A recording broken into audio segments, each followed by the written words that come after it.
pemirsa, welcome back di Medika Prakarsa Podcast. Kembali lagi nih di Bincang Dokter bersama Medsa, yang mana hari ini kita sudah kedatangan narasumber hebat kita yang yaitu Dr. Erwanda spesialis okupasi. Ya, hari ini kita memiliki tema yang menarik nih sahabat Medsa. Kita akan membahas tuntas mengenai program berhenti merokok dan juga apa sih bahayanya merokok terhadap infeksi influenza. So, stay tune dan jangan lupa like, comment, share, and juga subscribe dari channel YouTube kita. Di podcast kali ini, Bincang Dokter bersama Medsa, kita sudah kehadiran nih narasumber cantik kita pada hari ini. Boleh dok, kenalan dulu ke sahabat Medsa nih. Hai sahabat Medsa, saya Dr. Erwanda Desiree Budiman, spesialis kedokteran okupasi. Saat ini saya merupakan project manager untuk medical service di PT PHE WMO dan juga beberapa perusahaan oil and gas lainnya. Wah, tuh sahabat Medsa, ternyata Dr. Erwanda ini merupakan spesialis khususnya di kedokteran okupasi yang mana juga berkarir kesibukannya di oil and gas company ya dok ya. Oke, terkait tema kita hari ini, topiknya menarik ya dok ya, mengenai program untuk berhenti merokok dan apa sih bahayanya merokok itu bagi kesehatan kita, terutama terhadap paparan virus influenza. Nah, boleh nih dok menceritakan dulu dok sebagai pengantar ya dok, sebenarnya program berhenti merokok itu seperti apa sih dok? Jadi sebenarnya program berhenti merokok itu adalah salah satu program wellness yang bisa dijalankan di sebuah perusahaan. Dia itu sebenarnya beragam ya, dari mulai pencegahan sampai ke berhenti merokok. Karena kita tahu sendiri, sebenarnya cara untuk berhenti merokok mungkin agak susah. Paling banyak orang akan menghabiskan waktu di perusahaan. Jadi kan ada misalnya beberapa teknik, misalnya seperti konsultasi, terus habis itu health talk, terus misalnya konsultasinya juga bisa secara grup, bisa juga secara pribadi, itu untuk bagaimana membantu seseorang untuk berhenti merokok. Kalau misalnya perlu, memang juga ada beberapa obat alternatif. Jadi sebenarnya metodenya sangat banyak dan sangat luas seperti itu. Nah, dok kan memang dari kita juga data ya dok yang kita dapatkan, ternyata di Indonesia itu juga prevalensi orang yang merokok itu sudah semakin banyak ya dok ya. Jadi dari Kementerian Kesehatan kita pun juga sudah mulai menggalakkan program berhenti merokok ini ya, yang mana anak-anak pun ya dari mulai SD itu ternyata dari data itu juga banyak nih dok udah pada mulai ngerokok gitu kan. Nah sebenarnya kalau dari program berhenti merokok ini ya mungkin juga diterapkan di perusahaan ya dok ya, itu sebenarnya langkahnya seperti apa sih dok biasanya yang dilakukan? Oke, benar banget. Jadi kalau misalnya di Indonesia sendiri itu sebenarnya Indonesia merupakan negara pertama yang memiliki perokok di ASEAN. Jadi 70%-nya itu sudah mulai dari sebelum usia 19 tahun. Berarti memang sudah kebiasaan banget. Makanya negara kita punya program untuk berhenti merokok. Jadi tidak hanya di perusahaan saja, tapi juga program untuk keseluruhan. Jadi ada beberapa metode, salah satunya metode yang digunakan oleh Kemenkes dan juga diadaptasi di beberapa perusahaan. Metodenya itu ada 5 START, S-T-A-R-T. Yang pertama set. Set itu kita harus tentukan tanggal. Jadi tanggal itu bukan cuma tanggal langsung tiba-tiba berhenti merokok, tapi juga gimana caranya supaya mencapai berhenti merokok. Mungkin kita akan ada timeline terlebih dahulu, pengurangannya bertahap, tapi itu tetap tergantung orang ya, gitu. Jadi setiap orang pasti punya tanggal yang berbeda-beda, gitu. Kedua, beritahukan support system yang ada, baik keluarga, baik teman, supervisi, ataupun rekan-rekan kerja. Karena dari support system itu mereka juga akan bisa membantu supaya pekerja-pekerja dapat, ataupun masyarakat yang mau berhenti merokok, supaya membantu mereka mengurangi rokoknya, mulai dari kurang, habis itu nanti berhenti. Kedua, yang ketiga anticipate itu adalah antisipasi dan kenali waktu yang biasanya orang-orang selalu ingin merokok. Jadi misalnya ada orang yang lebih suka merokok kalau misalnya habis makan rasanya mulutnya nggak enak gitu. Itu harus ada diantisipasi, misalnya setelah makan dia akan mencari substitusi atau pengganti gimana caranya memuaskan mulutnya nggak enak ini, bagaimana misalnya makan permen atau apa itu, atau misalnya saat senggang kan kadang-kadang lebih suka menghabiskan waktu sambil ngobrol merokok gitu. Nah jadi diganti substitusi, nggak harus makan sih ya, nggak harus misalnya kadang-kadang orang malah makan dan jadi malah nanti ada masalah-masalah baru, tapi ada cara-cara yang bagaimana kita bisa mengantisipasinya. Kemudian yang keempat adalah remove itu adalah menjauhkan rokok dan juga hal-hal yang berhubungan dengan rokok, jadi asbaknya juga nggak kelihatan.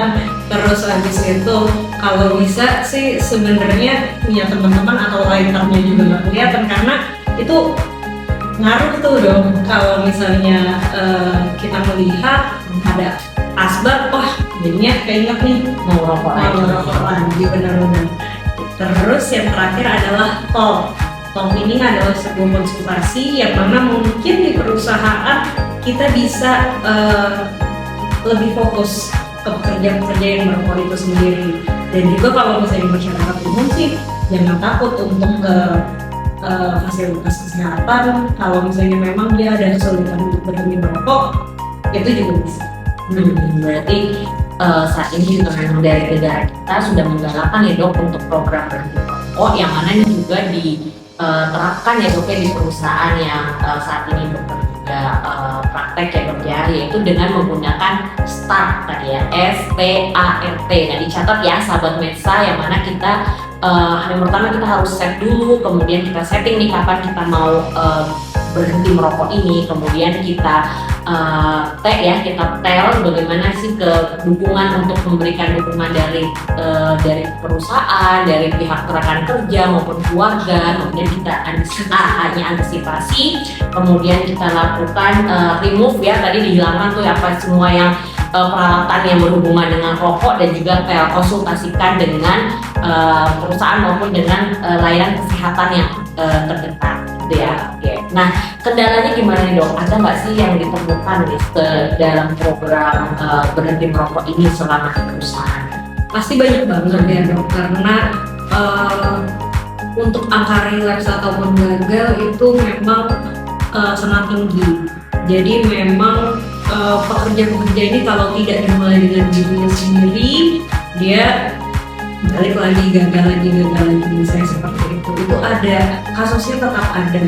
Tapi dengan kita terus-menerus melakukan kegiatan preventif, terus misalnya kita juga nggak cuma nakut-nakutin dok, kita juga ngasih tahu efek-efek positif. Kalau misalnya berhenti merokok, kita juga dapat mencegah hal-hal dari komplikasi atau penyakit-penyakit yang bisa disebabkan oleh rokok. Jadi beberapa pekerja yang memang sudah berhasil itu juga merasakan efek positifnya gitu loh. Dan yang kalau misalnya pekerja ada yang sudah merasakan efek positifnya, itu bisa menyebarkan pengalaman positif dia saat berhenti merokok ke pekerja. Tapi memang itu betul-betul harus dari diri sendiri sih. Iya, betul banget ya. Berarti memang program berhenti merokok sih sebenarnya itu agak sulit, tapi kalau kita memiliki tekad yang kuat nih dari individu masing-masing untuk berhenti merokok, yaitu yang penting dukungan tadi ya dok ya, dukungan dari lingkungan, dari perusahaan, kemudian juga dari lingkungan keluarga ya dok, dan dari peran dari dokter perusahaan salah satunya menggunakan promotif preventif tadi ya dok ya, maksudnya secara edukasi apa sih bahaya-bahaya yang didapatkan kalau kita nih tetap merokok gitu. Oke, boleh nih dok diceritakan ke sahabat Medsa, sebenarnya bahayanya apa sih dok kalau kita merokok itu, sehingga kita harus nih aware sekarang untuk menggalakkan program berhenti merokok. Oke. Kalau misalnya untuk bahaya-bahaya merokok sebenarnya luas banget ya, dari efek jangka pendek maupun sampai ke jangka panjang. Jadi kalau misalnya jangka pendek mungkin orang akan merasa lebih denyut jantung akan berpengaruh, seperti itu, tekanan darah bisa berpengaruh. Kemudian juga misalnya ada hal-hal kecil seperti pemotongan rambut itu juga mempengaruhi. Tapi sebenarnya yang ditakutkan adalah resiko-resiko untuk ke sistem, misalnya sistem pernafasan, terus juga bisa menyebabkan gangguan pada sistem saraf, misalnya stroke, gangguan jantung pembuluh darah, bahkan juga bisa menyebabkan kanker ataupun kematian. Jadi memang kalau misalnya perokok itu adalah penyebab kematian nomor 1 yang paling mudah untuk dicegah, harusnya. Betul.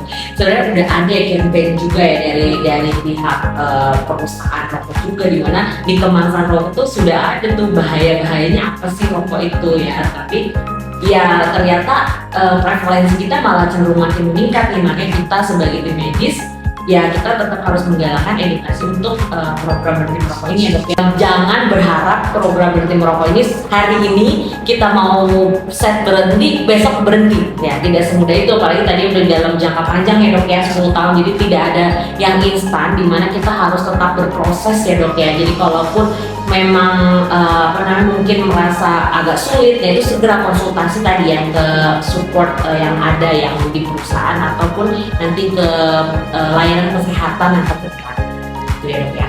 Jangan lupa sih ditekankan juga dok, jadi kalau misalnya berhenti merokok itu benar-benar mengalami efek yang signifikan untuk penurunan komunitas-komunitas yang ada gitu.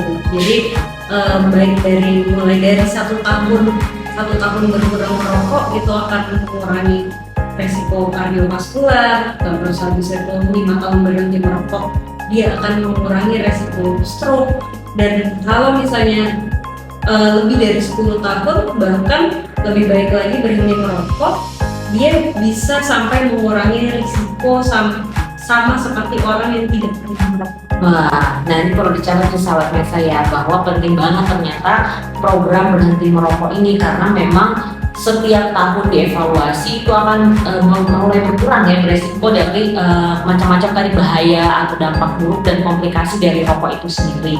Nah dok, kalau dari program yang awal ini ya, misalkan program awal banget berhenti merokok ini baru join, itu biasanya ada apa sih dok, efek samping atau apa yang dialami oleh masing-masing individu? Biasanya sih wajar ya, karena kan rokok ini kan walaupun dia tidak termasuk narkotika ataupun obat-obatan terlarang, dia tetap ada keinginan cravingnya itu untuk rokok. Jadi biasanya jadi mungkin tidak merasa bugar seperti biasanya, tapi secara umum sih mungkin tidak nyamannya bisa diantisipasi, nggak terlalu banyak obat-obatan seperti itu. Atau pernah nggak sih dok ada pengalaman dia pasien misalkan dia baru mau coba program ini, terus dia biasanya satu hari misalnya lebih dari 10 batang misalnya ya untuk kebiasaan merokok ini, kemudian baru nih hari ini dia mau berhenti, kemudian mungkin jadinya pusing atau keluhan-keluhan itu ada nggak ya? Karena nggak lupa, misalkan dia pusing atau dia mual atau dia jadi nggak bisa tidur dan lain sebagainya. Ada banget itu sensasi craving tadi sih dulu. Kalau misalnya kayak gitu biasanya lebih banyak orang yang akan mencoba mengurangi terlebih dahulu. Berarti tidak langsung di stop ya dok ya, misalkan tadi 10 batang per hari kita pelan-pelan, mungkin hari ini setengahnya dulu gitu ya dok ya.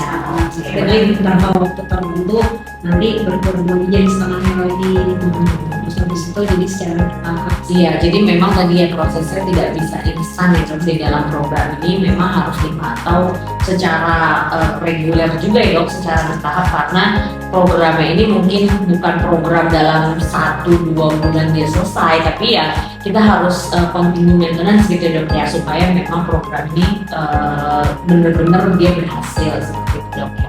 Nah kalau yang sudah diterapkan di perusahaan dok, biasanya apa dok faktor-faktor yang meningkatkan keberhasilan dari program berhenti merokok? Kalau misalnya yang meningkatkan sih tentu biasanya kan kita dari awal pasti assessment, yang maksudnya assessment seseorang memang sudah berniat sejauh apa gitu. Maksudnya apakah niat ini niat dari dalam diri, apa lebih banyak yang niatnya karena yang lain gitu. Nah itu sih sebenarnya termasuk juga yang mempengaruhi. Terus selain itu, dengan semakin banyak orang yang berhenti melakukan sebuah perusahaan, biasanya juga mempengaruhi itu dong keberhasilan. Ya, berarti dukungan kalau makin banyak teman-teman yang ikut tadi, jadi makin support ya untuk dari tim yang ada di perusahaan itu makin tinggi nih tingkat untuk keberhasilan dari program berhenti merokok ini.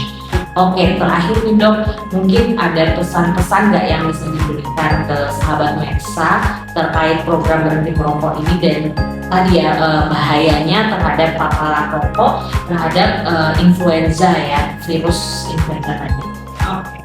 Jadi bagi para perokok baik aktif maupun pasif, dampak buruknya tetap ada bagi kesehatan. Jadi mulai dari dampak-dampak yang sifatnya langsung terjadi sampai dampak-dampak jangka panjang, dan itu sifatnya mengganggu berbagai sistem organ, misalnya pernapasan, jantung, saraf, kanker, hingga kematian yang tadi saya sudah sebutkan. Dan merokok ini bisa juga menyebabkan kerusakan dari sistem kekebalan tubuh kita, sehingga kita lebih mudah terjangkit penyakit yang tadi sudah kita bincang-bincang. Terus jadi pesan saya mungkin segeralah untuk berkonsultasi kepada dokter kalau misalnya memang membutuhkan bantuan ataupun support untuk program berhenti merokok ini. Jadi kalau misalnya untuk kerja di perusahaan bisa ke perusahaan, atau kalau misalnya untuk masyarakat umum bisa ke fasilitas kesehatan terdekat.